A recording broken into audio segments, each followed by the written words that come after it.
ओम नमः शिवाय। ओम नमः शिवाय।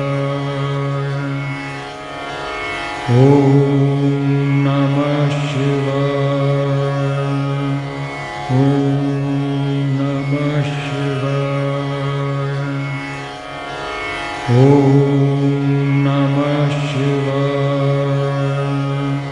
ओम नमः शिवाय। ओम नमः शिवाय। ओम नमः शिवाय।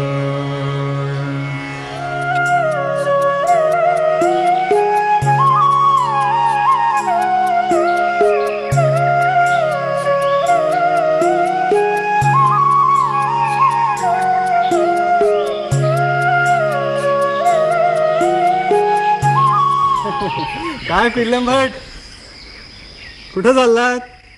का नवीन आख्यानाची तालीम करताय? तालीम कसली करतोय? अभिषेक होता महादेवाला. मग झाला ना? असे तोंड का पाडलेत? दक्षिणा मिळाली नाही वाटते. मिळाली सुद्धा असती, अभिषेक झाला असता तर. म्हणजे अभिषेक झालाच नाही?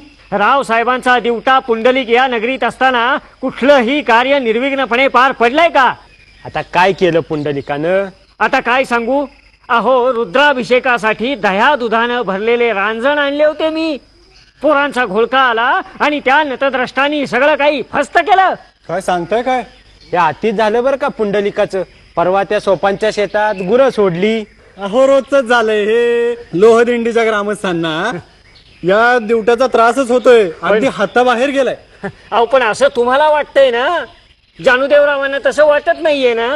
हा, अहो, त्यांना उतार वयात झालेले हे चिरंजीव नवसा सायासानं जन्मले ते मुखी सोन्याचा चमचा घेऊनच. लक्ष्मी घरात पाणी भरते अशी श्रीमंती. अहो, अशा घरची मुलं बिघडायला कितीसा अवधी लागतोय? अहो, पण तुम्ही म्हणताय ते खरंय, पण त्याचा त्रास गावकऱ्यांना का? रावसाहेबांचा दरारा आणि वडिलकीचा मान देऊन त्यांना कोणी बोलत नाही, दुसरं काय? अहो, पण हे किती काळ?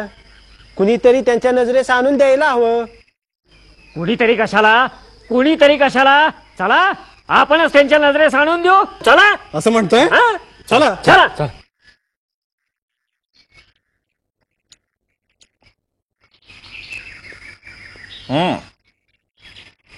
आली तुमची अडचण आमच्या ध्यानामध्ये आलेली आहे. आमच्या पुंडलिकाच्या व्रात्यपणामुळं ज्यांचं नुकसान झालंय ती सगळी भरपाई आम्ही करून देऊ.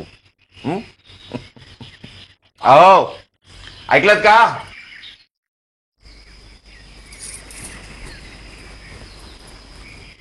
काय बरं? हे बघा, आपल्या दुग्धशाळेमधून त्यांना हवं तेवढं दूध दही द्यायची व्यवस्था करा. हो, तसं सांगते बरं. बरं, निघतो. रोष नसावा. रोष कसला? उलट पक्षी तुमच्या भेटीमुळं आम्हाला आमच्या पुंडलिकाचे प्रताप ध्यानी आले. ठीक, या आपण या.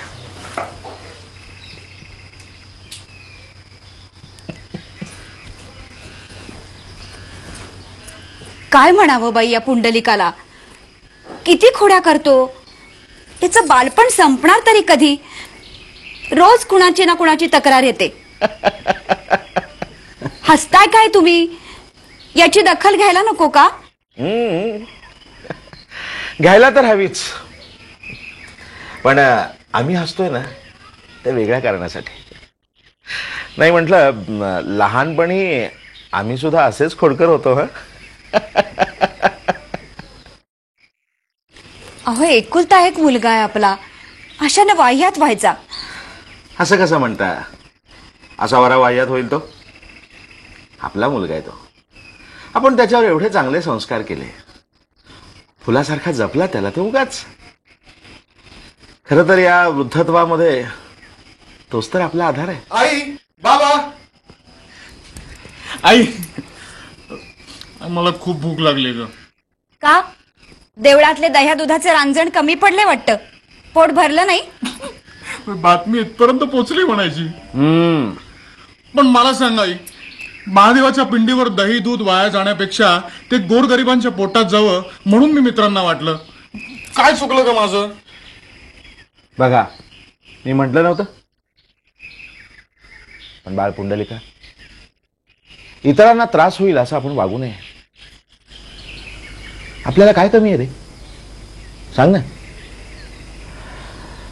हे बघ, तू आता मोठा झालास. अरे आपण ब्राह्मण, ब्रह्मकर्म करावीत आपण. हे उंडारणं शोभत नाही तुला. आमचं काय रे, आम्ही पिकली पाना. म्हणून वाटतं घरदार, शेतीबाडी, व्यवसाय हे सगळं आता तू सांभाळा बस. पण मला यात रस नाहीये बाबा. मी स्वच्छंदी पक्षी, मन मानेल तसंच करणार मी.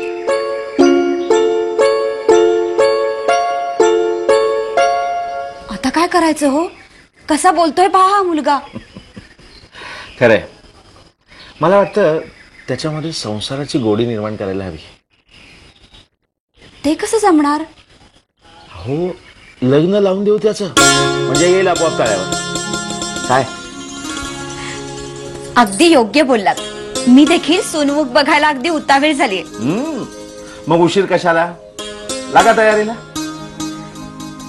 पण मुलगी, अहो कित्येक मुली सांगून येतील आपल्या घरी. तुम्हाला नको त्याची काळजी. तुम्ही फक्त तुमच्या चिरंजीवांना राजी करा. मुलगी आम्ही शोधतो. अगं बाई खरंच? पुंडलिका, ए बाळा, चल जेवायला. पोराला भूक लागली असेल हो.